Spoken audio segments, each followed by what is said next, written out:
আন্তর্জাতিক সংবাদে আপনাদের স্বাগত। শুরুতেই শিরোনাম। পালিয়ে বেড়ানো আমেরিকার সেনাদের ধরতে শক্ত বাহিনী নামিয়েছে ইরান। পাশে চীন, রাশিয়া। মধ্যপ্রাচ্য কি মার্কিন সেনাদের কবর রচনা হবে? এদিকে মধ্যপ্রাচ্যে থাকা মার্কিন ঘাঁটিগুলোতে ইরানের ধারাবাহিক মিসাইল ও ড্রোন হামলা বেড়েছে ক্ষয়ক্ষতির পরিমাণ ও আমেরিকার সেনা হতাহতের সংখ্যা। জানাবো যন্ত্রমন্ত্র না ছাড়ার ঘোষণা কক্কস পার্টির। শিক্ষামন্ত্রীর পর স্বরাষ্ট্রমন্ত্রীর পদত্যাগের দাবি। মোদী সরকার কি এবার পতনের মুখে? সবশেষ জানাবো ইসরায়েলি প্রধানমন্ত্রী বেনিয়ামিন নেতানিয়াহুকে দাগি যুদ্ধ অপরাধী আখ্যা দিলেন নিউ ইয়র্কের মেয়র জোহরান মামদানি। গ্রেপ্তারের জোরালো দাবি। শুনছিলেন গুরুত্বপূর্ণ আপডেট আন্তর্জাতিক সংবাদের শিরোনাম, এবার বিস্তারিত খবর। পালিয়ে বেড়ানো আমেরিকার সেনাদের ধরতে শক্ত বাহিনী নামিয়েছে ইরান। পাশে চীন, রাশিয়া। মধ্যপ্রাচ্য কি মার্কিন সেনাদের কবর হবে? ইরানের হাত থেকে বাঁচতে পালিয়ে বেড়ানো আমেরিকার সেনাদের ধরতে এবার শক্ত বাহিনী বা প্রক্সি বাহিনীর সদস্যদের মধ্যপ্রাচ্যের দেশগুলোতে ছড়িয়ে দিচ্ছে খামেনির দেশ। হোটেলে থাকা মার্কিন সেনাদের ফোনে ব্যবহার করা ডাটা রোমিং এবং স্মার্টফোনের লোকেশন ডেটা ট্র্যাক করে তাদের বের করে হত্যা করা হচ্ছে। প্রশ্ন উঠেছে, এত নিখুঁতভাবে তাদের অবস্থান কিভাবে জানতে পারছে ইরান? বিশ্লেষকদের ধারণা, এ কাজে ইরানকে প্রযুক্তি সহায়তা দিয়েছে চীন ও রাশিয়া। সেই সাথে আরব দেশগুলোর হোটেলগুলোকে মানব ঢাল হিসেবে ব্যবহার করে আমেরিকা যুদ্ধ অপরাধ করছে বলেও মনে করছেন বিশ্লেষকরা। একসময় মধ্যপ্রাচ্যের মার্কিন সামরিক ঘাঁটিগুলোকে মনে করা হতো প্রায় দুর্ভেদ্য দুর্গ, কিন্তু একের পর এক ইরানের ক্ষেপণাস্ত্র আর ড্রোন হামলায় সেই নিরাপত্তা বলয় এখন ফাটল স্পষ্ট। সমঝোতা চুক্তি ভেঙে টানা 11 দিন ধরে আবারও চলছে আমেরিকা ইরান যুদ্ধ। এবার আরও সুনির্দিষ্ট লক্ষ্যবস্তুতে সফল আঘাত চালাচ্ছে ইরান। ইরানের হামলায় তছনছ হয়েছে কুয়েত, বাহরাইন, জর্ডানের একাধিক ঘাঁটি এবং এর ভেতরে থাকা যুদ্ধবিমান, প্রতিরক্ষা ব্যবস্থা সহ রাডার সিস্টেম। ইসলামী বিপ্লবী গার্ড বাহিনী হামলায় বাড়ছে মার্কিন সেনা নিহতের সংখ্যা। এমন অবস্থায় মধ্যপ্রাচ্যের বিভিন্ন দেশের মানুষকে মানব ঢাল হিসেবে ব্যবহারের অপকৌশল নিয়েছে মার্কিন বাহিনী। সাধারণ মানুষের জীবনের ঝুঁকি তৈরি করে বেসামরিক অফিস, হোটেল ও স্থাপনায় অবস্থান করছে মার্কিন সেনারা, এমন অভিযোগ তেহরানের। প্রশ্ন উঠেছে, বেসামরিক স্থাপনায় অবস্থান নিয়ে কি যুদ্ধ অপরাধ করছে আমেরিকা? কি বলছে যুদ্ধের আইন? বিভিন্ন আন্তর্জাতিক প্রতিবেদনে বলা হয়েছে, ক্ষয়ক্ষতি ও নিরাপত্তা ঝুঁকির কারণে কিছু মার্কিন সদস্যকে সামরিক ঘাঁটি থেকে সরিয়ে হোটেল, অফিস, ভবন এবং অন্যান্য বেসামরিক স্থাপনায় রাখা হয়েছে। তবে যুদ্ধের আইন অনুযায়ী সাধারণ মানুষকে ঢাল হিসেবে ব্যবহার করা মারাত্মক অপরাধ। জেনেভা কনভেনশনের অতিরিক্ত প্রোটোকল 1 এর অনুচ্ছেদ অনুযায়ী কোনো সামরিক লক্ষ্যকে সুরক্ষিত রাখতে বেসামরিক মানুষের উপস্থিতি বা বেসামরিক স্থাপনাকে ব্যবহার করা নিষিদ্ধ। এছাড়া রোম সংবিধি 8 ধারা অনুযায়ী ইচ্ছাকৃতভাবে বেসামরিক মানুষকে সাময়িক অভিযানের ঢাল হিসেবে ব্যবহার করা যুদ্ধ অপরাধ হিসেবে বিবেচিত হতে পারে। এক্ষেত্রে মার্কিন সেনাদের অবস্থান করা বেসামরিক স্থাপনাতে হামলা বা অভিযান পরিচালনার পূর্ণ ক্ষমতা রয়েছে ইরানের হাতে। তবে সংযম প্রকাশ করে যাচ্ছে ইরান। সরাসরি এসব স্থাপনায় হামলা না চালিয়ে কুয়েতের বিদ্যুৎ কেন্দ্র এবং পানি শোধনাগারের মতো কৌশলগত স্থানে হামলা চালিয়েছে আইআরজিসি। তবে তেহরান সবসময় বলছে তাদের লক্ষ্য বেসামরিক মানুষ নয়, বরং যেসব স্থাপনা থেকে আমেরিকা সামরিক অভিযান পরিচালনা করছে বা যেখানে মার্কিন সেনাদের উপস্থিতি রয়েছে সেগুলোই তাদের লক্ষ্য। তারা সতর্ক করে বলেছে, মার্কিন বাহিনী যদি বেসামরিক স্থাপনাকে সামরিক কাজে ব্যবহার করে তাহলে সেই স্থানগুলো বৈধ সামরিক লক্ষ্যবস্তু হিসেবে বিবেচিত হতে পারে। একই সাথে উপসাগরীয় দেশগুলোকে যুক্তরাষ্ট্রের সামরিক তৎপরতায় সহায়তা না করার আহ্বানও জানিয়েছে তেহরান। এদিকে মধ্যপ্রাচ্যে থাকা মার্কিন ঘাঁটিগুলোতে ইরানের ধারাবাহিক মিসাইল ও ড্রোন হামলায় বেড়েছে ক্ষয়ক্ষতির পরিমাণ ও আমেরিকার সেনা হতাহতের সংখ্যা। হরমুজ প্রণালীর পর এবার লোহিত সাগরের কৌশলগত গুরুত্বপূর্ণ জলপথ বাব আল মানদেব প্রণালী সহ বন্ধ ঘোষণা করেছে ইয়েমেনের হুতি বিদ্রোহীরা। ইরান সহ গোটা মধ্যপ্রাচ্যের রীতিমতো কোণঠাসা আমেরিকা। এরই মাঝে বেরিয়ে এসেছে মার্কিন যুদ্ধবাজের ফুরিয়ে আসার খবর।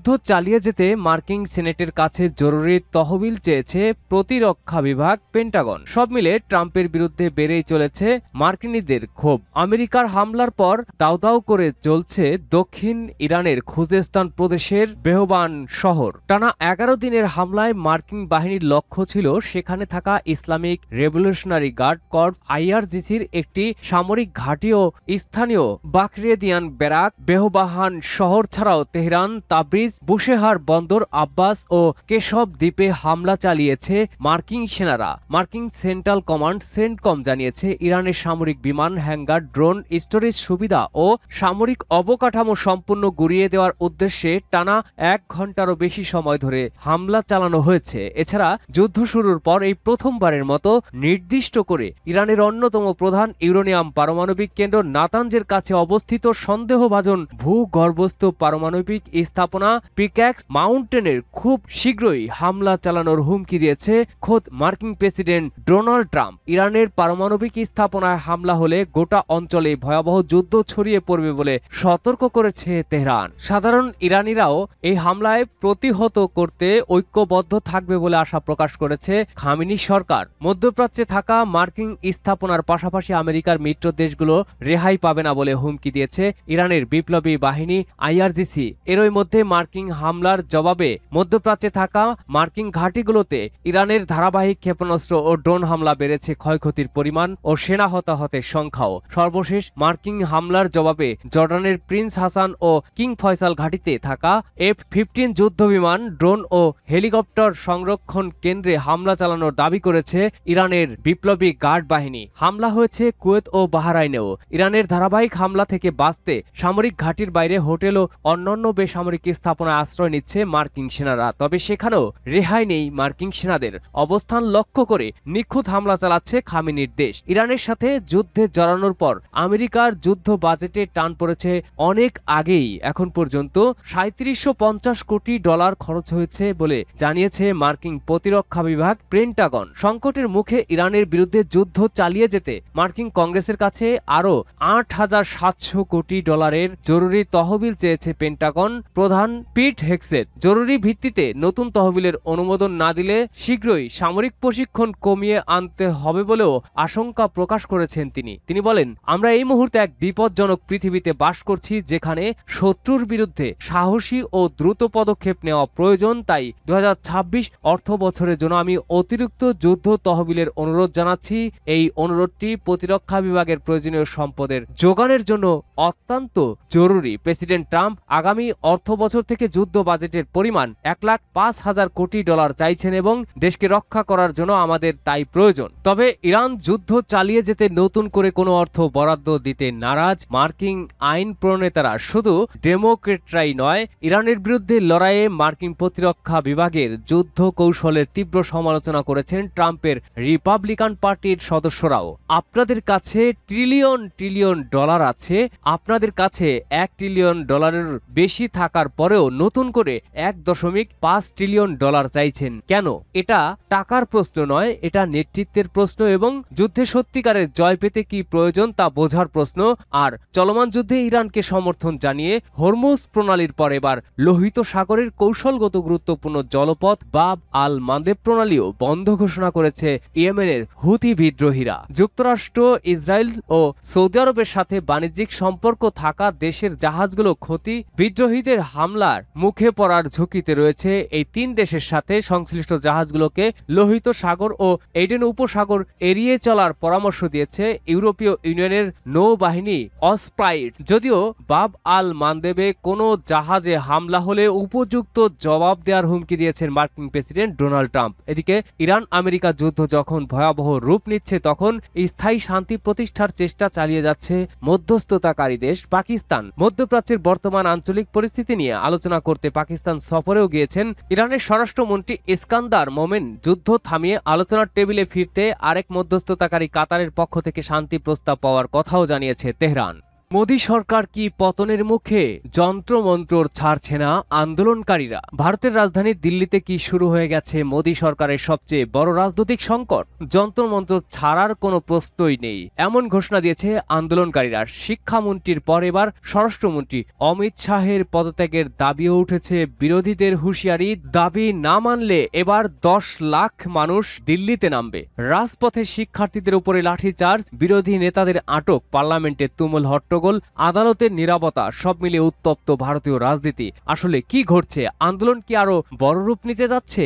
আর চাপের মুখে কি পড়েছেন নরেন্দ্র মোদী? পুরো প্রতিবেদন দেখুন শেষ পর্যন্ত। ভারতের রাজধানী দিল্লির ঐতিহাসিক যন্ত্রমন্ত্র এখন কার্যত আন্দোলনের কেন্দ্রে পরিণত হয়েছে। ব্যাপক পুলিশি অভিযান, ধরপাকড় এবং বাধা সত্ত্বেও আন্দোলনকারীরা স্পষ্ট জানিয়ে দিয়েছেন যন্ত্রমন্ত্র ছাড়া হবে না। তাদের দাবি, আন্দোলন এখন আর শুধু একটি ইস্যুর মধ্যেই সীমাবদ্ধ নেই, এটি সরকারের জবাবদিহির দাবিতে বৃহত্তর গণ আন্দোলনের রূপ নিচ্ছে। এদিকে আন্দোলনের অন্যতম মুখপাত্র কঠোর হুঁশিয়ারি দিয়ে বলেছেন, 20 জুলাই যা হয়েছে সেটি ছিল শুধু ট্রেলার। দাবি পূরণ না হলে এবার 10 লাখ মানুষ দিল্লিতে আসবে, সরকারকে আমরা ছেড়ে কথা বলবো না। এই বক্তব্যের পর থেকেই নতুন করে রাজনৈতিক উত্তেজনা ছড়িয়ে পড়েছে। কি ঘটেছিল তাহলে 20 জুলাই? দিল্লির রাজপথে শিক্ষার্থীদের উপরে পুলিশি লাঠিচার্জ এবং বল প্রয়োগের ভিডিও সামাজিক যোগাযোগ মাধ্যমে ছড়িয়ে পড়তেই দেশ জুড়ে তীব্র প্রতিক্রিয়া শুরু হয়। যেমনটি শুরু হয়েছিল 2024 সালে বাংলাদেশে। অনেকেই অভিযোগ করেছেন, নিরস্ত্র শিক্ষার্থীদের সঙ্গে অতিরিক্ত কঠোর আচরণ করা হয়েছে। পরিস্থিতি আরও উত্তপ্ত হওয়ার আশঙ্কায় পার্লামেন্টমুখী পদযাত্রা সাময়িকভাবে স্থগিত করা হলেও আন্দোলন থামেনি, বরং পরদিন আন্দোলনের প্রতি সংহতি জানাতে রাস্তায় নামেন বিরোধী নেতারা। রাহুল গান্ধী সহ বিরোধী নেতাদের আটক। প্রতিবাদ কর্মসূচিতে অংশ নিতে গিয়ে রাহুল গান্ধী, প্রিয়াঙ্কা গান্ধী, অখিলেশ যাদব সহ বিরোধী জোটের বহু নেতাকর্মী পুলিশি বাধা ও আটকের মুখে পড়েন। কিন্তু তাতেও পরিস্থিতি শান্ত হয়নি। যন্ত্রমন্ত্রে প্রতিদিনই নতুন নতুন শিক্ষার্থী, অভিভাবক, শিক্ষক এবং বিভিন্ন শ্রেণী পেশার মানুষ যোগ দিচ্ছেন। বাড়ছে দাবির তালিকাও। প্রথমে শুধু শিক্ষামন্ত্রীর পদত্যাগ দাবি করা হলেও এখন বিরোধীদের দাবির তালিকায় যুক্ত হয়েছে স্বরাষ্ট্রমন্ত্রী অমিত শাহের পদত্যাগ। ভিডিও বার্তায় রাহুল গান্ধী বলেন, তরুণরা বিশ্বাস করেছিল এই সরকারকে, এখন তারা মনে করছে তাদের সঙ্গে বিশ্বাসঘাতকতা হয়েছে, তাদের পাশে দাঁড়ানোই আমাদের দায়িত্ব। এদিকে পার্লামেন্টেও তুমুল উত্তেজনা। এই আন্দোলনের প্রভাব পড়েছে ভারতের সংসদেও। লোকসভায় বিষয়টি নিয়ে তুমুল হট্টগোল শুরু হয়। সমাজবাদী পার্টির নেতা অখিলেশ যাদব প্রশ্ন তোলেন, দেশ জুড়ে যখন এই ইস্যুতে উত্তেজনা, তখন প্রধানমন্ত্রী নরেন্দ্র মোদী সংসদে নীরব কেন? এ সময় বিরোধী সংসদ সদস্যরা পুলিশের বিরুদ্ধে নারী আন্দোলনকারীদের সঙ্গে অসদাচরণের অভিযোগও উত্থাপন করেন, ফলে অধিবেশন বারবার উত্তপ্ত হয়ে ওঠে। এছাড়া আদালতের অবস্থান নিয়েও শুরু হয়েছে বিতর্ক। শিক্ষার্থীদের ওপর পুলিশি নির্যাতনের অভিযোগ নিয়ে আদালতে জরুরি হস্তক্ষেপ চাওয়া হলেও তা গ্রহণ করা হয়নি। দিল্লি হাইকোর্টের পর সুপ্রিম কোর্টেও জরুরি শুনানির আবেদন খারিজ করে দেয়। এ ঘটনায় সামাজিক যোগাযোগ মাধ্যমে নতুন করে সমালোচনার ঝড় ওঠে। অনশনে সোনম ওয়াংচুক। এদিকে সমাজকর্মী ও শিক্ষা সংস্কারক সোনম ওয়াংচুক এখনও অনশন চালিয়ে যাচ্ছেন। আদালতের নির্দেশে তাকে যন্ত্রমন্ত্র থেকে হাসপাতালে নেওয়া হলেও অনশন ভাঙেননি তিনি। শিক্ষা ব্যবস্থার দুর্নীতির অভিযোগ এবং শিক্ষামন্ত্রীর পদত্যাগ দাবিতে তার এই অবস্থান আন্দোলনে নতুন মাত্রা যোগ করেছে। বিদেশেও ছড়াচ্ছে প্রতিবাদ। ভারতের বাইরেও এই আন্দোলনের প্রভাব পড়েছে বলে বিভিন্ন আন্তর্জাতিক ভারতীয় সংবাদ মাধ্যমে প্রতিবেদন প্রকাশিত হয়েছে। যুক্তরাষ্ট্রের নিউ ইয়র্ক ও সান হোসে, যুক্তরাষ্ট্রের লন্ডন এবং আয়ারল্যান্ডে প্রবাসী সংগঠনগুলোর উদ্যোগে সংহতি কর্মসূচির খবরও সামনে এসেছে। ফলে বিষয়টি এখন আন্তর্জাতিক মহলেও আলোচনায় উঠে আসছে। ভারতের রাজনীতিতে এই আন্দোলন শেষ পর্যন্ত কোথায় গিয়ে থামবে? সরকার কি আন্দোলনকারীদের দাবি মেনে নেবে, নাকি আরো কঠোর অবস্থান নেবে প্রশাসন? যন্ত্রমন্ত্রে চলমান এই বিক্ষোভ কি শুধুই একটি ছাত্র আন্দোলন, নাকি এটি আরো বড় রাজনৈতিক সংকেত? আপনার কি মত? মন্তব্য করে জানান। আর দেশ বিদেশের গুরুত্বপূর্ণ খবর সবার আগে পেতে আমাদের চ্যানেলটি সাবস্ক্রাইব করুন এবং বেল আইকনটি অন করে রাখুন। ইসরায়েল প্রধানমন্ত্রী বেনিয়ামিন নেতানিয়াহুকে দাগি যোদ্ধা অপরাধী আখ্যা দিলেন নিউ ইয়র্কের মেয়র জোহরান মামদানি। আন্তর্জাতিক আদালতে গ্রেফতারি পরোয়ানা থাকা সত্ত্বেও নেতানিয়াহুকে সুরক্ষা দিচ্ছেন মার্কিন প্রেসিডেন্ট ডোনাল্ড ট্রাম্প। সে অবস্থানকে সরাসরি চ্যালেঞ্জ জানিয়েছেন মামদানি। তিনি সাফ জানান, ফিলিস্তিনিদের ওপর চালানো গণহত্যার দায়ে নেতানিয়াহুকে নিউ ইয়র্কে স্বাগত জানানো হবে না। মার্কিন কেন্দ্রীয় সরকারের উচিত তাকে গ্রেফতার করা। নেতানিয়াহুকে কি গ্রেফতার করতে পারবে আমেরিকা? বেনিয়ামিন নেতানিয়াহু একজন দাগি যুদ্ধ অপরাধী। ট্রাম্পের চোখ রাঙানি পাত্তা না দিয়ে ইসরায়েলের প্রধানমন্ত্রীকে এমন কড়া ভাষায় আক্রমণ করলেন নিউ ইয়র্কের মেয়র জোহরান মামদানি। গাজায় রক্তক্ষয়ী গণহত্যার সরাসরি দায় নেতানিয়াহুর ওপর চাপিয়ে মামদানি সাফ জানালেন, তার মতো অন্য যে কোনো পলাতক যুদ্ধ অপরাধীকে নিউ ইয়র্ক শহরে কোনোভাবেই স্বাগতম জানানো হবে না। ইসরায়েল প্রধানমন্ত্রীর আসন্ন আমেরিকা সফরকে ঘিরে মার্কিন রাজনৈতিক অঙ্গন এখন রীতিমতো উত্তপ্ত। নেতানিয়াহুকে সুরক্ষা দেওয়ার কারণে ট্রাম্পকে চ্যালেঞ্জ ছুড়ে দিয়ে নিজেকে মানবতার পক্ষের শক্তি হিসেবে তুলে ধরলেন মামদানি। তবে একজন মেয়র হয়ে মামদানি কি পারবেন আরেক দেশের প্রধানমন্ত্রীকে গ্রেফতার করতে? বেনিয়ামিন নেতানিয়াহু একজন যুদ্ধাপরাধী, ফিলিস্তিনি জনগণের ওপর চলা ভয়াবহ গণহত্যার মূল কারিগর। ৭৩,০০০-এরও বেশি মানুষ হত্যা এবং অবশ করার ওষুধ ছাড়াই হাজার হাজার শিশুর অপারেশনের মতো চরম কষ্টের জন্য তিনি দায়ী। নবজাতকদের বেঁচে থাকার সুযোগটুকুও কেড়ে নিতে শিশু হাসপাতাল ও দাতব্য চিকিৎসা কেন্দ্রে হামলা চালিয়েছেন নেতানিয়াহু। খাদ্য ও ত্রাণ আটকে রেখে অসংখ্য মানুষকে না খাইয়ে রেখেছেন। গুলি করে মেরেছেন শত শত ত্রাণকর্মী ও সাংবাদিককে। এমনকি তথাকথিত যুদ্ধবিরতির ৮ মাস পরেও ইসরায়েলি বাহিনী পরিকল্পিতভাবে ফিলিস্তিনি শিশুদের হত্যা করে চলেছে। এককভাবে কোনো রাষ্ট্রপ্রধানকে গ্রেফতারের আইনি ক্ষমতা নেই নিউ ইয়র্কের মেয়র জোহরান মামদানির। কিন্তু গাজায় চালানো গণহত্যার বিরুদ্ধে নিশ্চুপ না থেকে সোচ্চার হওয়ার বিষয়টি মার্কিন রাজনীতির অঙ্গনে গুরুত্বপূর্ণ ঘটনা হিসেবে জায়গা করে নিয়েছে। নিজ বক্তব্যে মামদানি মন্তব্য করেন, আমেরিকার কেন্দ্রীয় সরকারের উচিত নেতানিয়াহুকে গ্রেফতার করে তার বিচার নিশ্চিত করা। আমি আগেও বলেছি, আন্তর্জাতিক আদালতের মতো আমিও মনে করি বেনিয়ামিন নেতানিয়াহুকে তার অপরাধের জন্য গ্রেফতার ও বিচারের মুখোমুখি করা উচিত, যেমনটা আন্তর্জাতিক আদালতে অভিযুক্ত অন্য যে কারো ক্ষেত্রে প্রযোজ্য। নেতানিয়াহু নিউ ইয়র্কে এলে এই শহর তার ওপর জারি করা গ্রেফতারি পরোয়ানা কার্যকর করতে পারে কিনা তা জানতে আমার প্রশাসন প্রচলিত আইনের সব পথ পরীক্ষা করে দেখেছে। এটি পরিষ্কার, নেতানিয়াহুকে গ্রেফতারের একক আইনি ক্ষমতা আমাদের শহরে নেই, তবে মার্কিন কেন্দ্রীয় সরকারের সেই ক্ষমতা আছে। আমি আহ্বান জানাচ্ছি, আন্তর্জাতিক আদালতে যোগ দিয়ে সরকার যেন এই পরোয়ানা কার্যকর করে। আন্তর্জাতিক আদালতে গ্রেফতারি পরোয়ানা থাকা সত্ত্বেও বেনিয়ামিন নেতানিয়াহুকে সব রকম সুরক্ষা দিচ্ছেন তার পুরনো মিত্র মার্কিন প্রেসিডেন্ট ডোনাল্ড ট্রাম্প। এই নিয়ে খোদ যুক্তরাষ্ট্রে চলছে তুমুল রাজনৈতিক বিতর্ক। সমালোচকরা বলছেন, এই সংকটকে ট্রাম্প ও মামদানি কাজে লাগাচ্ছেন জনপ্রিয়তা বাড়ানোর হাতিয়ার হিসেবে। মামদানির নেতানিয়াহু বিরোধী অবস্থানকে অস্ত্র বানিয়ে ডেমোক্র্যাটিক পার্টিকে উগ্রপন্থী হিসেবে তুলে ধরার চেষ্টা করছেন ট্রাম্প। অন্যদিকে একজন যুদ্ধাপরাধীর বিরুদ্ধে দাঁড়ানোর ফলে সমর্থকদের কাছে আরও বাড়ছে মামদানির জনপ্রিয়তা। নিউ ইয়র্ক মেয়রের শক্ত অবস্থান নেতানিয়াহুর আসন্ন আমেরিকা সফরে কতটা প্রভাব ফেলবে সেটা এখনই বলা সম্ভব না।